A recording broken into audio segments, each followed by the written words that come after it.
Thank you very much. Let's take our seats. Thank you very much.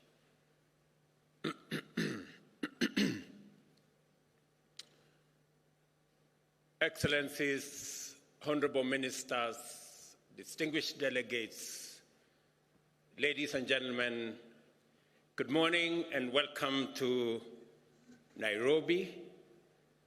It's called the Green City in the Sun. Welcome to Kenya and welcome to the Africa Climate Summit. I have welcomed you to this great city on behalf of the people and government of Kenya to this meeting that is co-hosted by the Africa Union and the government of Kenya.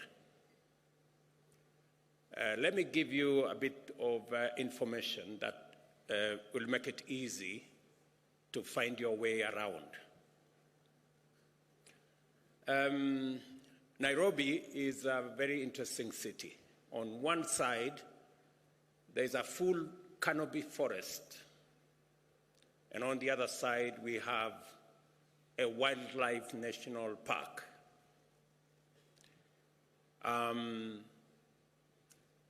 We keep the wildlife in the park because we have a fence. But sometimes, as nature would be, they break away from the fence. So while you are doing your morning walk, you might encounter a lion. Please be careful. It is not tamed, it is wild. Let me also inform you that Nairobi is the home of the United Nations Environmental Programme, the only UN agency headquarters in the global south. So, discussing matters environment, you are in the correct city. And if you need any referencing, the UNEP is right here. Let me also volunteer some additional information that Kenya, a few kilometers from where you are seated, scientists, including myself as a scientist, discovered and located the earliest remains of man on Earth. In other words, this is where humanity began. Before you guys went all over the place, in Europe and America and Asia and the rest of our continent, this is where we all began. And therefore, allow me to welcome you home.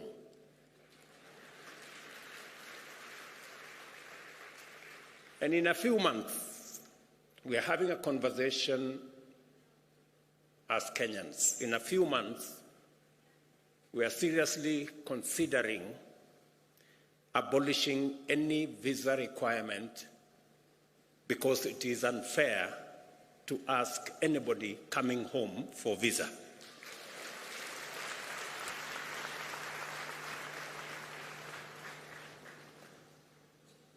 I welcome all the delegates who responded positively to Africa's call to gather at this inaugural Africa Summit.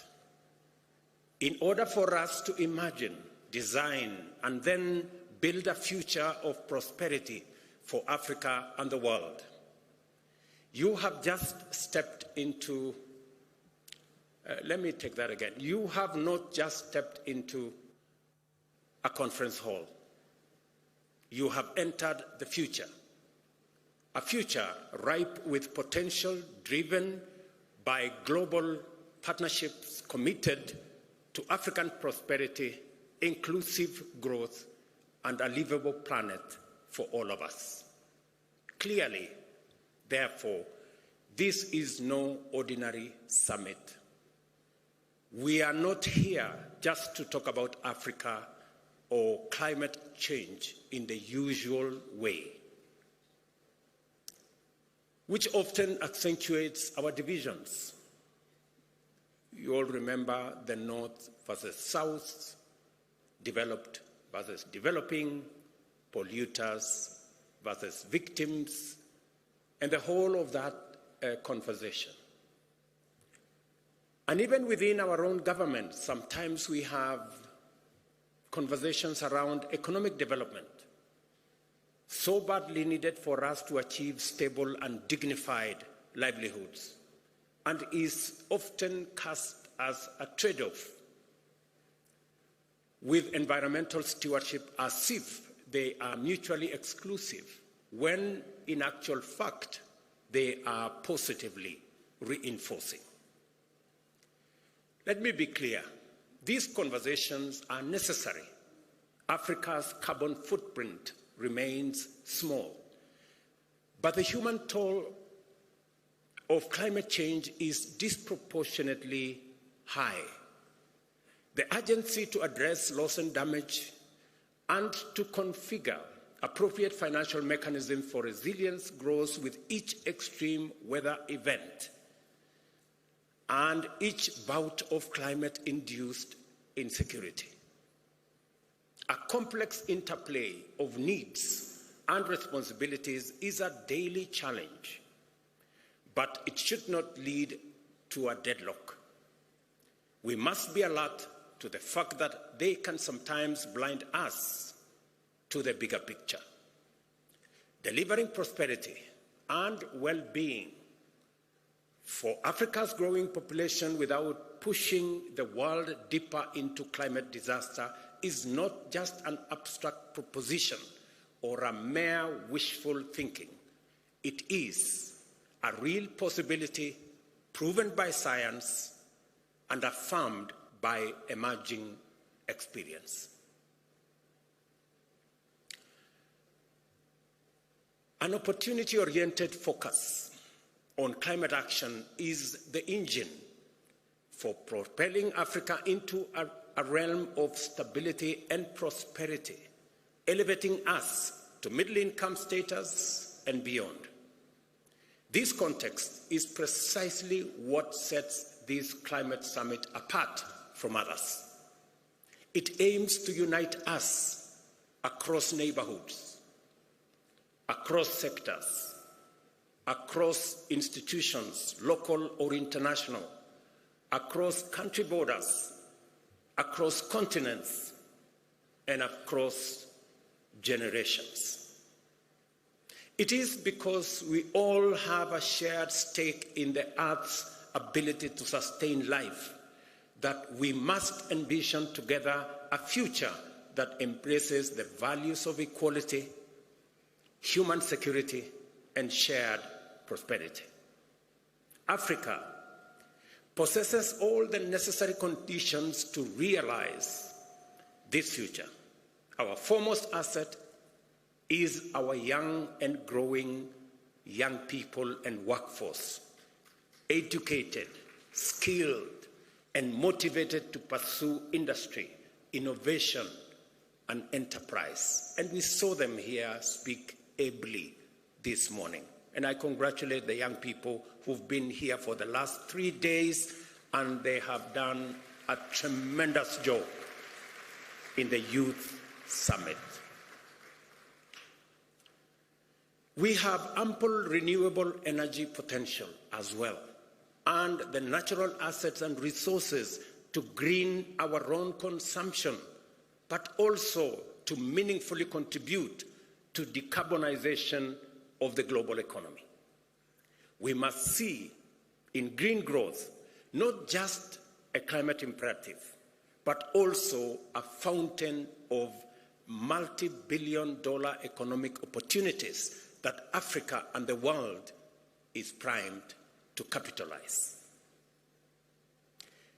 We are brought together by a clear understanding and deep concern about the inadequacy of our present means in terms of institutions and available finances to deal effectively with the magnitude of our collective threats and challenges.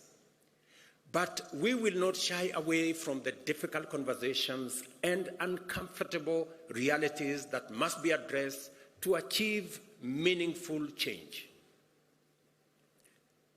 Policy, regulations, taxation, trade, and climate justice will all be scrutinized in national, regional, global contexts. Yet, the way we frame these discussions matters. I invite all of us to adopt opportunity lens as we navigate these complex dialogues. For a very long time, we have looked at this as a problem. It is time we flipped and looked at it from the other side. There are opportunities, immense opportunities as well. And that is why we are not here to catalogue grievances and list problems. We are here to scrutinize ideas, assess perspectives, so that we can unlock solutions. The very format of this summit has been designed to facilitate such engagement. Over the next 3 days, be ready to be challenged in this dynamic ecosystem of dialogue and discovery. African and global leaders, innovation trailblazers, experts, investors, and captains of industry are here to explore the opportunities, tackle the barriers, and scale up solutions. While I cannot encapsulate the breadth and depth of all our program within my opening remarks, allow me to outline the overarching theme, which is the unparalleled opportunity that climate action represents for Africa. As you're aware, the climate conversation began 31 years ago in 1992 in Rio de Janeiro. But this is the first African summit 31 years later. When my colleagues agreed, in the Africa Union that is, agreed to my offer to host this climate summit, it was clear to me that this inaugural summit is going to be the stepping stone to the ultimate resolution of this challenge. The reason why possibly we haven't made much progress is because Africa had not consolidated and assembled its ideas and brought them to the table. I am confident that now going forward, we have all what it takes to create a win-win outcome out of this very intense conversation about climate change. This occasion summons us to contemplate the full range of possibilities that can be unleashed by directing investment and appropriate technology to actualize our continent's abundant resource endowments. Let us look, for example, at food production and the protection and expansion of our invaluable natural carbon sinks, which stand at the intersection of our environment and ecology on one end, and economic opportunities on the other end. Since 1961, Africa has witnessed a 1/3 reduction in agricultural productivity due to climate change, a stark reminder of the urgent need for adaptation. Yet, much of the world is just waking up to the merits of restorative agriculture, a practice that already resonates with African farming practices. By building on the wealth of indigenous knowledge, we can scale, enhance, and even monetize our agricultural systems. This enables us to unlock the huge potential in our agricultural land assets, representing 2/3 of the world's uncultivated, underutilized arable land, to feed our growing populations and to do so in harmony with our invaluable natural carbon sinks. Additionally, the restoration and expansion of Africa's natural carbon sinks are not just an environmental imperative. In fact, they are an unparalleled economic gold mine. They have the potential to absorb millions of tons of CO2 annually, which should translate into billions of dollars if we were living in a fair world, improve livelihoods, and millions of opportunities across this continent. And I was having a conversation yesterday about a banker of one of the big multinational banks, and he was telling me about Africa's GDP. And GDP is about assets. It's about what you have. We have the carbon sinks that serves the world, cleans our environment, acts as sequestration of carbon that is produced by others. But we get nothing for it. It's not anywhere in our balance sheet. Everybody's assets are in their balance sheet. Some of ours are not in that balance sheet. The day we put our whole assets in our balance sheet, you will know that we are a very wealthy continent.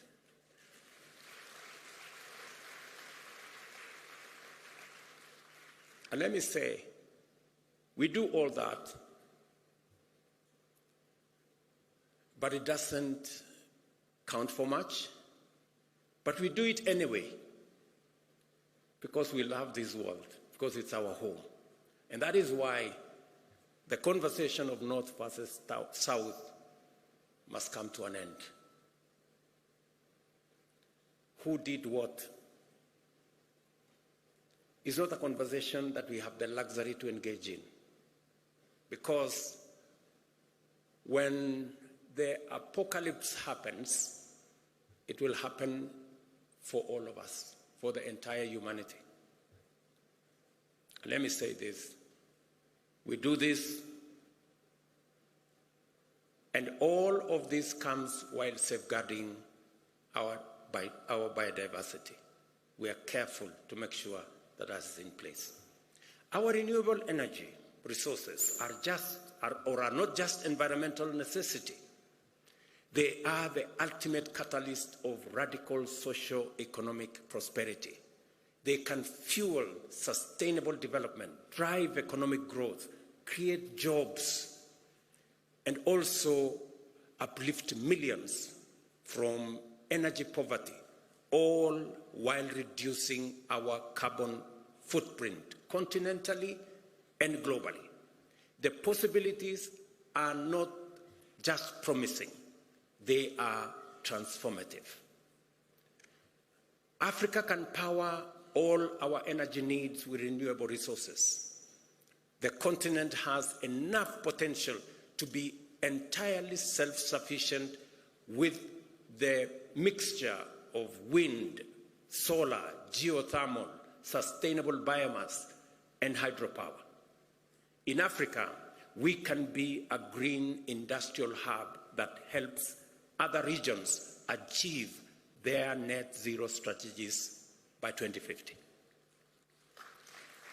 In other words, what I'm saying is unlocking the renewable resources that we have in our continent is not only good for Africa, it is good for the rest of the world. because we not only are driving our own growth, but we are ready to share these resources with the rest of the world, and by doing so, we will assist the rest of the world in ensuring that we move towards the net zero target that we all set for ourselves. And for Africa, renewable resources, it is not just the volume, but also the non-seasonality of our renewable energy that stands out. The nearly year-round sunshine makes Africa's solar potential particularly unique, perfectly suited to industrial energy demands, something that is challenging in other areas, especially in temperate climates. Kenya, for example, serves as a good example of what is possible. Our national grid currently operates at 3 gigawatts, with 93% of that power being renewable. Our ambition is audacious yet achievable: 100% renewable by 2030 and a 100 gigawatt grid entirely renewable by 2040. A serious challenge in bridging the investment gap in order to enable the continent meet its energy needs is the creation of demand on sufficient scale to provide incentives for appropriate private investment in energy infrastructure development. Industrial energy at scale is therefore necessary to anchor energy demand as a means of tackling the widespread energy poverty still prevalent across our continent. The numbers are stark. Nearly 600 million Africans lack access to electricity. Another 150 million grapple with unreliable power. And almost 1 billion have no access to clean cooking energy. But the abundance of our renewable resources, the possibilities offered by new technologies, and opportunities created by new climate financing offers enormous possibilities for us. We have the capability to provide reliable and cost-effective energy access to all Africans by 2030. The green transformation of both production and consumption is not optional. It is an imperative. The global demand for such solution is already gaining momentum. Our strategic proximity to substantial reserves of metal and minerals necessary for the global energy transition makes Africa an attractive candidate to become a global hub in green industrial supply chain, from refining metals and minerals to constructing and assembling electric motor vehicles, batteries, and other components. Let me invite you to this unprecedented geo-economic opportunity for Africa.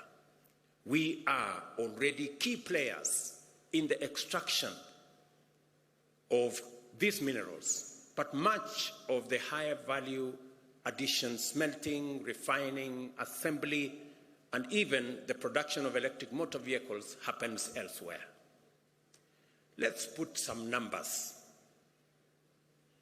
to add perspective to what I'm saying.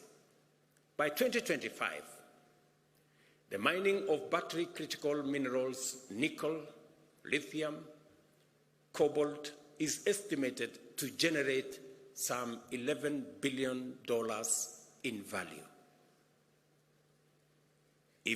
However, if we take the next step and engage in value-added activities like refining these minerals into industrial-grade metals, that value could quadruple to $50 billion. And if we consider the end-to-end value chain for electric vehicles, including the battery pack and all other components, the market value skyrockets to an astonishing $7 trillion. That is a trajectory. What today we are selling for $11 billion could be $7 trillion if we engage in the right trajectory. And that is what we are saying. And that is what Madam Josefa was saying. What these figures clearly demonstrate is that Africa can no longer afford a minimalist, short-termist, raw material-based approach. The time has come for us to break out of the shackles of low ambition. We must now begin to aim higher and strive for more and better outcomes. As we work towards capturing more economic value from these opportunities, we are not just building a resilient and prosperous continent. We are also contributing to a more balanced and stable global economy. It is the only way, ladies and gentlemen, we are going to stop the migration using rickety boats from one continent to another. It is the way that we are going to stop the negativities. We need to balance our development, and we have the assets to do it, and we have the ambition to do it, and we want to do it together.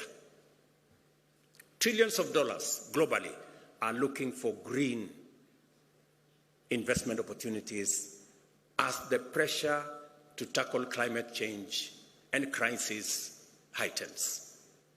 Africa holds the key to accelerating decarbonization of the global economy. It is a statement of fact. Africa holds the key to decarbonizing the global economy, whether it is industrialization, whether it's manufacturing. We are not just a continent rich in resources. We are a powerhouse of untapped potential, eager to engage and fairly compete in the global marketplace. Consider this. Every year, Africa needs to generate approximately 30 million jobs, new jobs for that matter, to accommodate its rapidly expanding workforce. These are not just numbers. They are not just statistics.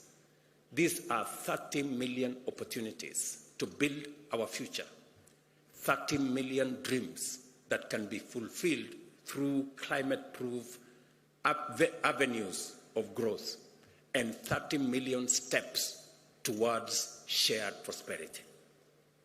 The examples I have shared with you are not mere statistics. They are pragmatic routes for Africa to not only participate in the global economy, but to excel and to grow. I accept that it is one thing to say what is possible, and entirely another to make it happen. For example, infrastructure is expensive. It needs finance and finely tuned policies to attract investors. It needs technical know-how and agile institutions. A major concern that we all know and we all appreciate is cost of capital in Africa, acting as a most prohibitive barrier to our progress. Private investors charge high premiums driven by both real but mostly perceived risks. It is not a secret that we are paying at least 5 times as much as advanced economies to borrow from the financial markets. It's a fact, documented. Like many of us, a few years ago, I would have believed the challenges were too great and the barriers too high. Today, I see them differently, as mere tests of our collective will and ingenuity.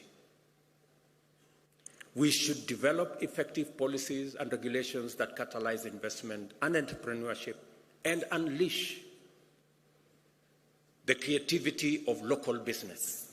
We must transform Africa's resource wealth from mere potential into real opportunities by directing large-scale investments that will actualize the possibilities that exist and await our citizens in present and in future generations.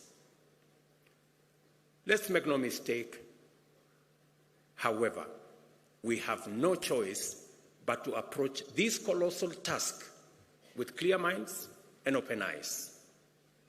A lot needs to happen before Africa can live up to its full potential of providing climate solutions for its citizens and to the entire world. Over the next few days, I have no doubt that African leaders seated here and our friends from elsewhere will be open, honest, and direct about what we can commit and bring to the table and the type of the collaborations we need from our global partners. My call to everyone present in this historic summit is for us to work together and converge our efforts on African priorities. I urge everyone to make a contribution to our generation's unprecedented and highly consequential endeavor to catalyze climate action in a spirit of candor, collaboration, and courage. Let us imagine a pathway for different financial structures that can deliver on Africa's goals. Let us commit to invest in viable solutions presented by renewable energy, green industrialization, climate-smart agriculture, and nature conservation. I am confident that we are all inspired by the possibilities before us and galvanized by the demands of this critical time to engage productively, collaborate successfully, and conclude the Africa Summit with a Nairobi Declaration on green growth and climate finance agenda that will commit us to pursue a climate-positive path to propel Africa's economy and promote job creation in a manner that limits our emissions and aids global decarbonization efforts. Excellencies, ladies and gentlemen, friends, this summit is a moment to imagine a bold and radically affirmative African future. We are here to envision a continent that links markets and connects resources with demand, unlocking massive economies of scale, a continent that offers an economic backbone for a decarbonized world, a continent that thrives and shapes climate-proof future for all. So, as we immerse ourselves into the array of complex issues during the summit, let us fix our gaze firmly upon the horizon of possibilities. The future is not just something to hope for. Neither is it something to merely wish or wait for. The future is for us to conceptualize and actualize, starting now. That is what we have come to do at the Africa Climate Summit. Welcome to the future, and I thank you.